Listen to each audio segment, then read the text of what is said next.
अपना पहाड़ में आपका स्वागत है। मैं सुमन कश्यप आपको रूबरू करवाएंगे प्रदेश की दिन भर की तमाम और बड़ी खास खबरों को लेकर। तो चलिए शुरुआत करते हैं। सीएम सुखविंदर सिंह सुक्खू आज ऊना के दौरे पर पहुंचे। मुख्यमंत्री बनने के बाद उनका ये पहला ऊना का दौरा था और ऊना वासियों ने ऊना पहुंचने पर उनका गर्मजोशी के साथ स्वागत किया। इसके बाद सीएम सुखविंदर सिंह सुक्खू हेलीकॉप्टर से दिल्ली रवाना हुए। मंगलवार दोपहर लगभग 1:30 बजे इंदिरा स्टेडियम में सीएम सुखविंदर सिंह सुक्खू का डिप्टी सीएम और अन्य कार्यकर्ताओं ने गर्मजोशी के साथ स्वागत किया।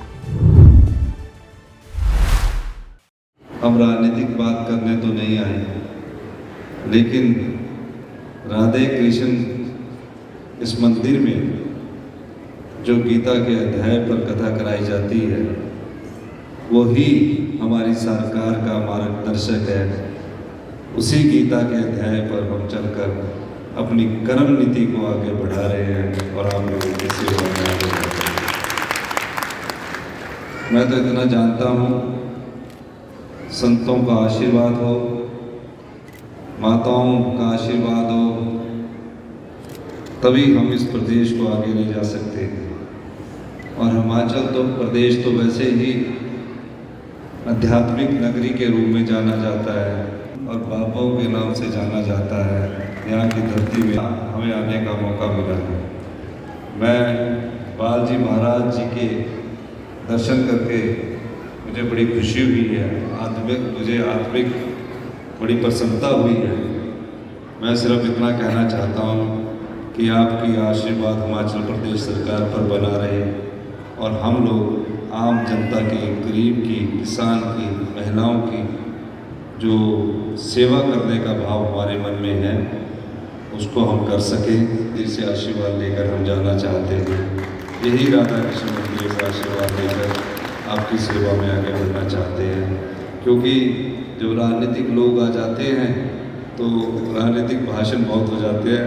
मैं अपने शब्दों को यही विराम देते हुए एक बार फिर बालाजी महाराज, जो मुझे जीवन काल में पहली बार आपके मंदिर में आने का मौका मिला, बड़ा अच्छा महसूस हो रहा है, बड़ा सुखद महसूस हो रहा है। मैं एक बार फिर से राजदादा जी का धन्यवाद करना चाहूँगा। हिमाचल में इन दिनों सियासी पारा खूब गरमाया हुआ है। अब मुख्यमंत्री के बयान पर नेता प्रतिपक्ष जयराम ठाकुर ने पलटवार किया है।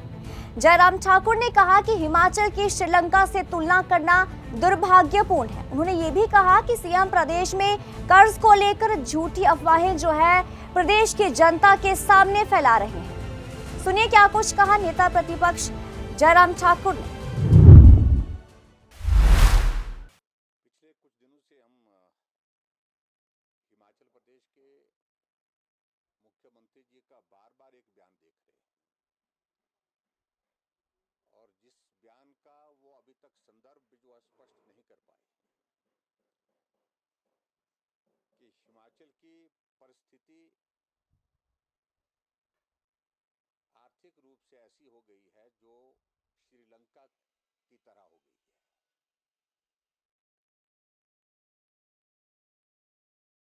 अब श्रीलंका के साथ हिमाचल की तुलना करना, एक तो मैं मानता हूं कि ये बिल्कुल भी सरासर गलत है। वहां की परिस्थितियां जिस प्रकार की रही हैं, उसमें बहुत सारी चीजें हैं, उनको हिमाचल के संदर्भ के साथ नहीं जोड़ना चाहिए। लेकिन उसके बावजूद भी किस प्रकार से कौन व्यक्ति है उनके सलाहकारों में से जिन्होंने हिमाचल को श्रीलंका के साथ जोड़ दिया, इस बात का जवाब तो वही देंगे। लेकिन ये बहुत दुर्भाग्यपूर्ण है। जिस दौर से श्रीलंका आर्थिक रूप से इस वक्त गुजर रहा है, वो स्थिति हिमाचल के लोगों के लिए एक तरह की, जब मुख्यमंत्री जी कह रहे हैं तो एक तरह की दहशत के एक माहौल में डालने वाली एक स्थिति है। और जब मैं मानता हूं कि जो मुख्यमंत्री को कम से कम परहेज करना चाहिए। दूसरी बात, एक बार बार बार वो और कह रहे हैं और जिसका जिक्र वो एक बार नहीं अनेकों बार कर चुके हैं कि हिमाचल की आर्थिक स्थिति को पटरी में लाने के लिए 4 साल लगेंगे। ये 4 साल का वक्त भी कहां से किस प्रकार से निकाला। 4 वर्ष के पश्चात अगर जो इनकी जो 10 गारंटी है अगर उनको लागू करने की परिस्थिति में आएंगे तो मैं कहता हूं 4 साल नहीं, आने वाले 40 वर्षों तक जो है हिमाचल की आर्थिक स्थिति को पटरी पर लाना कठिन हो जाएगा। मैं इस बात से सहमत हूं कि जब चुनाव का दौर आता है तो सभी राजनीतिक दल सत्ता में आने के लिए कुछ बातें कहते हैं,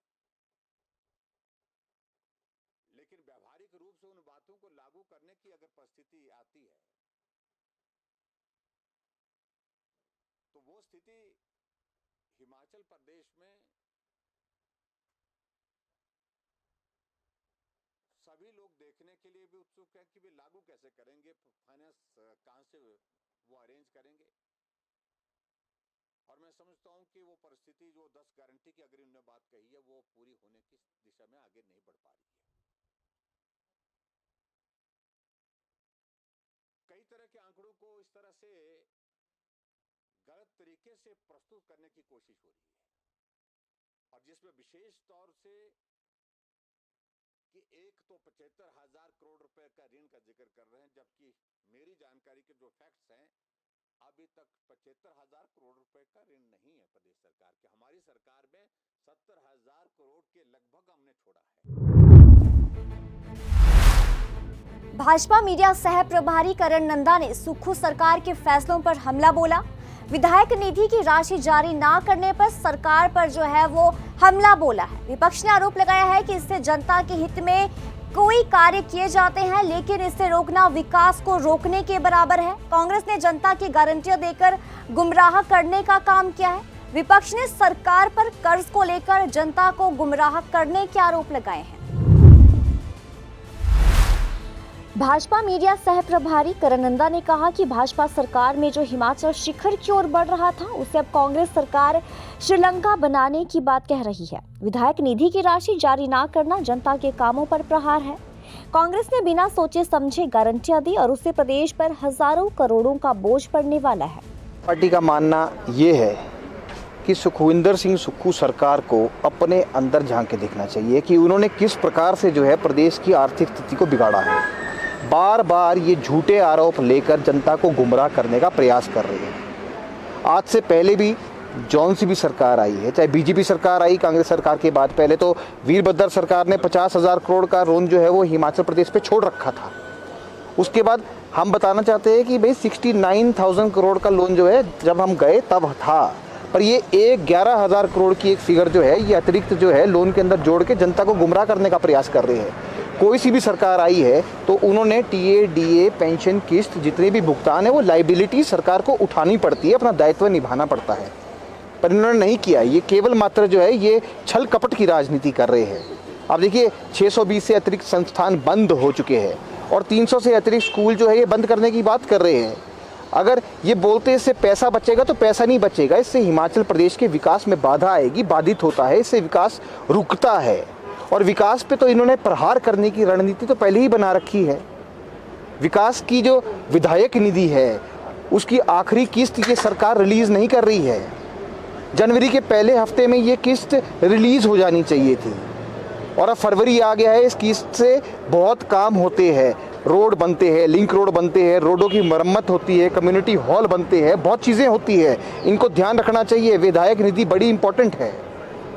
इससे पहले जो है कोरोना काल में भी ये निधि को जो है वो थोड़े टाइम के लिए बंद किया गया था, पर उसके बाद 1.80 करोड़ की ये निधि थी, पर जयराम ठाकुर सरकार ने 22-23 में वित्तीय बजट के अंदर इसको 2 करोड़ रुपए कर दिया गया, 20 लाख रुपए बढ़ाई गई। और जब तक हम सत्ता में थे जयराम ठाकुर सरकार ने 1.5 करोड़ की निधि जो है वो अपने योजना विभाग के माध्यम से जो है उपायुक्त कार्य में विकास निधि को पहुंचाया था, पर अब 50 लाख रुपए अभी भी पेंडिंग है। इनको समझना चाहिए, ये जल्दी से जल्दी रिलीज़ करे, भारतीय जनता पार्टी की डिमांड है। आप देखिए किस प्रकार से जो है ये कांग्रेस की सरकार केवल गुमराह करने का प्रयास करती है जनता को। हिमाचल प्रदेश के बागवानों के बगीचों में अब यूएसए के गुठलीदार फलों के पौधे लग सकेंगे। जी हां, हिमाचल उद्यान विभाग पहली बार यूएसए से पलम, आड़ू, खुमानी और बादाम के 56,000 पौधे जो है वो आयात करने जा रहा है। इसी माह पौधों की खेप हिमाचल पहुंच जाएगी। शिमला जिले के ठियोग, कोटखाई, रामपुर, कुमारसेन और रोहड़ू सहित कुल्लू, मंडी, कांगड़ा जैसे अन्य क्षेत्रों में गुठलीदार फलों का उत्पादन होता है। बागवानी मंत्री जगत नेगी ने ये भी कहा कि पौधों को 1 साल के लिए क्वारंटाइन रखा जाएगा ताकि ये सुनिश्चित हो सके कि पौधों में कोई बीमारी तो नहीं है। जो भी विदेशों से हम पौधे मंगाते हैं वो एकदम से हम जो है किसानों को, बागवानों को नहीं दे पाएंगे, क्योंकि उसको क्वारंटाइन करना पड़ता है। क्वारंटाइन पीरियड के बाद ही जो है उसको फिर आगे फर्दर जो है बागवानों को हम डिस्ट्रीब्यूट करते हैं। क्या खासियत रहेगी? तो ये तो नए वैरायटी के प्लांट्स हैं, प्लांट मटेरियल जो है, जो रूट स्टॉक है, तो ये जो है एक बार आने के बाद उसका क्वारंटाइन होगा, उसके बाद ही डिस्ट्रीब्यूट होगा। जो है पौधे जितने आए हैं, अभी हम नर्सरी हमने उगाने की जो है शुरुआत की है। कोई 20 लाख के करीब हम जो है 1 साल के बाद जो है नर्सरी हमारे उपलब्ध होंगे।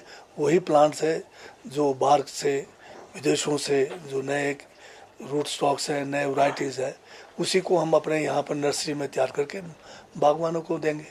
सर, फल राज्य के रूप में क्या करेगी सरकार? शिवा प्रोजेक्ट का जो एक पायलट प्रोजेक्ट चल रहा है उसमें काफ़ी अच्छा रिस्पांस है, क्योंकि निचले क्षेत्रों में ज़मीन बहुत लंबे समय से जो है बिल्कुल बंजर पड़ी थी। जंगली जानवरों के कारण लोग जो है उसमें फसल ले नहीं पा रहे थे। तो ये जो शिवा का जो प्रोजेक्ट है, ये कोई शिवा का जो इसका एब्रिविएशन है, ये है जो है सब ट्रॉपिकल जो है इरिगेशन वैल्यू एडेड वो है स्कीम है। इसमें जो स्कीम है, इसमें पूरे हम जो है क्लस्टर के रूप में, जैसे कोई 30-40 हेक्टेयर एक साथ ज़मीन लेते हैं, जिसमें बेनिफिशरीज जो ज़मीन वाले हैं उनको एक एसोसिएशन के रूप में उनको एक संस्था बनाते हैं, और जो इस प्रोजेक्ट में पूरी जो चारों तरफ से जो सोलर फेंसिंग है या जाली के द्वारा फेंसिंग करके उसके अंदर जो प्लांटेशन के लिए जो तैयारी करनी है, उसमें जैसे हम पौधे कितने लगाने हैं, कैसे बेड तैयार करने हैं, उसके लिए जो गड्ढे खोदने हैं, सारा खोद कर देते हैं, और पानी की स्कीम इसके लिए तैयार करते हैं। और पानी भी जो है इसमें ड्रिप इरिगेशन के माध्यम से देने का है। तो इसमें बहुत अच्छा रिस्पॉन्स आ रहा है। हम जो है इलाके के हिसाब से कहीं अनार, कहीं अमरूद, कहीं पर जो है सिट्रस, ये सारे किस्म के वैरायटीज़ को जो है यहाँ पर इंट्रोड्यूस कर रहे हैं, और क्लस्टरों में कई जगह पे 20-20 हज़ार तक जो है पौधे लग चुके हैं। अब बात करते हैं मौसम की। प्रदेश की राजधानी शिमला सहित अन्य भागों में आज मौसम साफ बना हुआ है। प्रदेश में 8 फरवरी से मौसम फिर से बिगड़ सकता है। मौसम विज्ञान केंद्र शिमला के अनुसार बुधवार से लेकर शनिवार तक प्रदेश में कई हिस्सों में बारिश और बर्फबारी के आसार जताए गए हैं। निचले और मैदानी भागों के लिए 8 और 9 फरवरी को अंधड़ चलने की जो है वो संभावना मौसम विभाग की ओर से जताई गई, और इसके लिए अलर्ट भी जारी किया गया है। वहीं बीते दिनों हुई बर्फबारी से राज्य में 138 सड़कों पर अभी भी आवाजाही ठप है। प्रदेश में 46 बिजली ट्रांसफार्मर और 7 पेयजल योजनाएं बाधित हैं। लाहौल स्पीति की बात की जाए तो सबसे ज्यादा 121 और चंबा में 9 सड़कें बाधित हैं। उपमंडल पांगी में 36 बिजली ट्रांसफार्मर बंद पड़े हैं। ताज़ा बर्फबारी के बाद बंद हुई अटल टनल रोहतांग मंगलवार को 4x4 वाहनों के लिए मनाली से जिस्पा तक खुल गई है। तो वहीं पांगी किलाड़ को जोड़ने वाला मार्ग भी उदयपुर से तिंदी तक खुल चुका है। मौसम खुलने के बाद बीआरओ, एनएच और लोक निर्माण विभाग ने बर्फ हटाने का काम शुरू कर दिया है। ये थी प्रदेश की खास खबरें। खबरों की ज्यादा अपडेट के लिए जुड़े रहिए दैनिक सवेरा के साथ।